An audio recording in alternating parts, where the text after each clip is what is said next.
এই দেশের সরকার সম্পূর্ণরূপে পলিটিক্যাল রাজনীতি এখানে নিষিদ্ধ করেছেন। ওমানে বাংলাদেশি মালিকানাধীন গালফ এক্সচেঞ্জ দিচ্ছে সেরা রেট। দেশে প্রিয়জনের কাছে টাকা পাঠাতে আজই যোগাযোগ করুন আপনার নিকটস্থ গালফ এক্সচেঞ্জে। গালফ এক্সচেঞ্জ, বাংলাদেশিদের প্রিয় এক্সচেঞ্জ। আমরা সোশ্যাল ক্লাব, আমাদের একটা উদ্দেশ্য ছিল, 6 হইতে 7টা আমরা উইং দেওয়া হয়েছিল। এই উইংসটা দেওয়ার মুখ্য উদ্দেশ্য ছিল সারা বাংলাদেশকে আমরা উইংসের মাধ্যমে কমিটেড করে আমরা আমাদের শাখা ফাশাখা ওমানের সর্বত্র আমরা ছড়িয়ে দেওয়া। ইনশাআল্লাহ আমরা সেটা অনেক কিছু এগিয়ে গিয়েছি। সেই হিসাবে আরো সামনে অনেক কিছু করার জন্য আমরা কাজ করে যাচ্ছি। উইংস দেওয়ার কারণ হলো, আপনারা জানেন এই দেশের সরকার সম্পূর্ণরূপে পলিটিক্যাল রাজনীতি এখানে নিষিদ্ধ করেছেন। আমাদের কর্মকাণ্ড, আমাদের মত বিনিময় করার জন্য, আমরা একের সাথে অপরের সুসম্পর্ক বজায় রাখার জন্য আমরা এই উইংসগুলাকে আমরা অনুমোদন দেওয়া হয়েছে। উইংসগুলা সম্পূর্ণরূপে এই দেশে সরকার কর্তৃক পরিচালিত।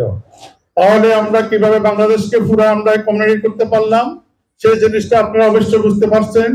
যেমন আজকে নোয়াখালী উইংস, নোয়াখালী শহরে আসে আপনাদেরকে শহর এখানে নোয়াখালী যে সমস্ত লোকজন আছেন তাদেরকে আমরা অ্যাকোমোডেট করছি এবং সেটা রংদগ্ধ করা হয়েছে, যার কারণে আপনারা একটা সুন্দর প্রোগ্রাম করতে পেরেছেন।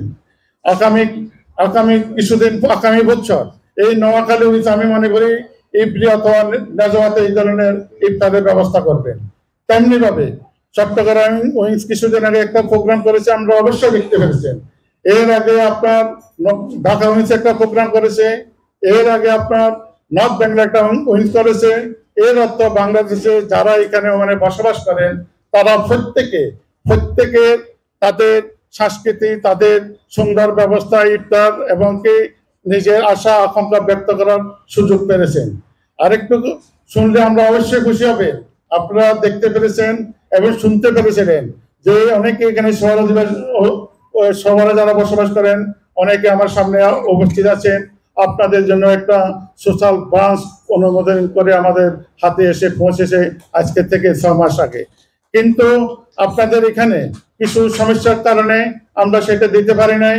আগেও বলছি, আজকেও দায়িত্বশীল হিসেবে বলছি, আপনারা অতি বিলম্বে আপনারা আমাদের কাছে আসেন ঐক্যমতের ভিত্তিতে।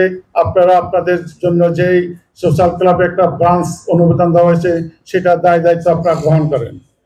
অন্যদিকে আমি গত 2 দিন আগে দূতাবাসে রাষ্ট্রদূতের সাথে আমাদের মিটিং হয়েছিল। সেখানে রাষ্ট্রদূত আমাদেরকে কিছু দায়িত্ব দিয়েছেন। বিশেষ করে আমাকে বলেছেন, আপনি জিনিসটা দেখবেন, যেহেতু আপনি একটু দায়িত্বশীল ব্যক্তি বিভিন্ন দলের এবং সোশ্যাল ক্লাবের, আশা করি আপনারা এই সমস্ত পলিটিক্যাল কর্মকাণ্ড এবং অসংগত কর্মকাণ্ড থেকে বিরত থাকবেন, সেটা আপনাদের কাছে আমার বিশেষ অনুরোধ। অন্যদিকে আপনারা যখন রমজানের মাস ছাড়াও আপনারা কখনো ক্লাব অতিরিক্ত খেলবেন না, লুঙ্গি পরে আপনারা এখানে সেখানে ঘোরাফেরা করবেন না, অহেতুক তর্ক বিতর্কে যাবেন না। আমরা সেই দিকে একটু বিশেষ নজর রাখবেন। আমি একজন সোশ্যাল ক্লাবের দায়িত্বশীল হিসেবে কথাটা আপনি বললাম। এগুলা যদি আপনার সবার দায়িত্ব, এগুলা যদি আমরা যদি ঠিকঠাক করতে চলি, আমাদের ওমানের বুকে আমাদের মান সম্মান ইজ্জত বাড়বে, আমাদের ইজ্জত বাড়া বাংলাদেশে বাড়বে, সেই দিকে আপনার দৃষ্টি রাখবেন।